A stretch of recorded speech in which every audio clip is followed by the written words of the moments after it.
Okay, welcome to get out of all these things. Come on. There we go. To chapter 12, which is all about managing conflict. I think it's very interesting that when I first started teaching interpersonal, it was called Fundamentals of Communication at the time. They called this conflict resolution, and I think they've come to the realization that it's it's possibly unrealistic to imagine that we can resolve conflict, or let me put it this way, that our maybe our goal is to resolve conflict, but we should be happy if we can at the very least manage it. All right, so uh, a lot of times when people think of conflict, they think of this picture that's right in the middle of two people. Almost it's a physical conflict. And if you look over to the right, this always reminds me of my two kids. Uh, you know, they wanted to sit next to me, and they each ran for the car, trying to be first. Okay, so it's not uniquely adults who have conflict. And the picture that's across the bottom is from my absolute favorite musical of all times, Hamilton. If there's a word for Hamilton fans, I am one. Where Hamilton, who's on the right of the picture, has a big conflict with the man who's all the way over to the left, Aaron Burr. So we see conflict not just in life, but also in literature, although this is based on a true story, more or less. Okay, so what exactly is conflict? So what we want to start out with is making sure that we can describe conflict and the various components to it. Okay, so that came out loud. Back in 2014, Wilmot and Hocker came up with a definition of conflict, which I really like, and obviously the textbook does too. And we'll look at all of these components. An expressed struggle between at least two interdependent parties who perceive incompatible goals, scarce resources, and interference from the other party in achieving their goals. Okay, so let's think about those two kids saying, "I call shotgun." They've expressed the struggle, right? They've actually said something. Why are they interdependent?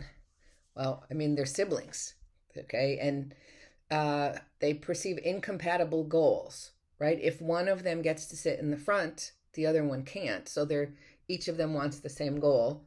Scarce resources, there's only one front seat, and interference from the other party in achieving their goals. I mean, I remember seeing my kids like pulling on each other's jackets to try to keep them from getting to the front seat. How did I manage the conflict? Whoever sat in the front seat on the way wherever we're going to the grocery store, the other person got to sit in the front seat on the way back. I don't know what I would have done if I had more than two children. Okay, so let's look at this just in a little more detail. Okay. In order to be an expressed struggle, the two people involved have to know that a disagreement exists. It doesn't have to be expressed verbally. You could let someone know that there's a conflict by giving them a dirty look, by my favorite, sighing really loudly.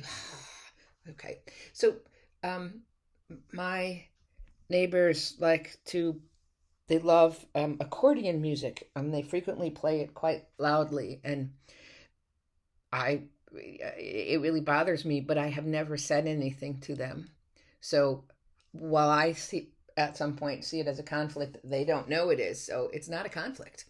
Also, people are always interested in the internal conflicts that we have, and that is very interesting, but this is interpersonal communication, not intrapersonal.